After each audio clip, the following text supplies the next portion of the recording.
नमस्कार, मैं अंजना और आप देख रहे हैं GNE न्यूज। आइए नजर डालते हैं आज की खास खबर पर। योगी आदित्यनाथ ने क्यों छोड़ा था अपना घर, मां को लगा जा रहे नौकरी करने, लेकिन ये थी असली वजह। आज 5 जून को यूपी के सीएम योगी आदित्यनाथ का जन्मदिन है।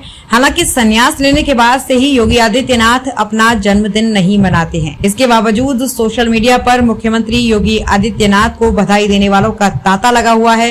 लेकिन क्या आपको पता है कि योगी आदित्यनाथ के संन्यास लेने की कहानी क्या है? वो गोरखपुर मठ के महंत अवैधनाथ के संपर्क में कैसे आए और उन्होंने सांसारिक दुनिया छोड़कर संन्यास लेने का फैसला क्यों और किससे प्रभावित होकर लिया? योगी आदित्यनाथ जब घर से निकले थे तो उनकी मां ने सोचा था कि आइए योगी आदित्यनाथ के जन्मदिन पर उनके जीवन से जुड़ी इस पूरी कहानी के बारे में जानते हैं। मीडिया रिपोर्ट्स के मुताबिक सीएम योगी आदित्यनाथ अपने स्कूल के दिनों से ही अखिल भारतीय विद्यार्थी परिषद से जुड़े थे। शायद इसी वजह से शुरुआत से ही उनका झुकाव हिंदुत्व की तरफ रहा है। वे कम उम्र से ही वाद विवाद प्रतियोगिताओं में हिस्सा लेते थे। एक बार जब वे ABVP के कार्यक्रम में मौजूद थे, उसमें गोरखपुर के मठ के महंत अवैधनाथ को मुख्य अतिथि के रूप में आमंत्रित किया गया था।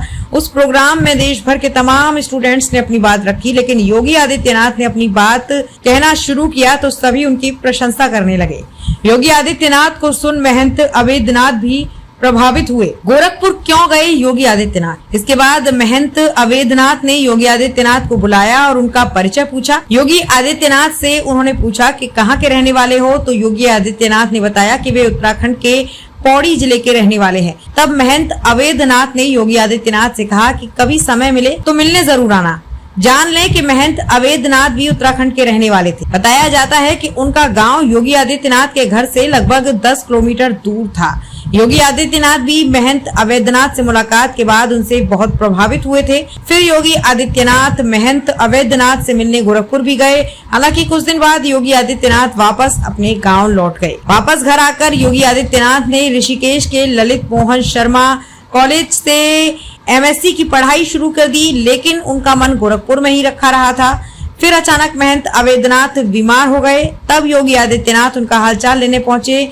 तब महंत अवैधनाथ ने योगी आदित्यनाथ से कहा, मैं राम जन्मभूमि के लिए लड़ाई लड़ रहा हूँ, अगर मुझे कुछ हो गया तो इसे आगे कौन देखेगा? तब योगी आदित्यनाथ ने उनसे कहा था कि आप टेंशन मत लीजिए, आपको कुछ भी नहीं होगा, जल्द ही मैं गोरखपुर आऊंगा। फिर साल 1992 में योगी आदित्यनाथ गोरखपुर चले गए और उनकी मां ये सोचती रही कि बेटा शायद नौकरी के लिए गया है।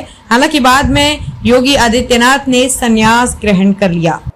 खबरों में अब तक के लिए बस इतना ही। फिर होगी आपसे मुलाकात ऐसे ही एक खास खबर के साथ। तब तक के लिए नमस्कार और बने रहिए GNE न्यूज के साथ।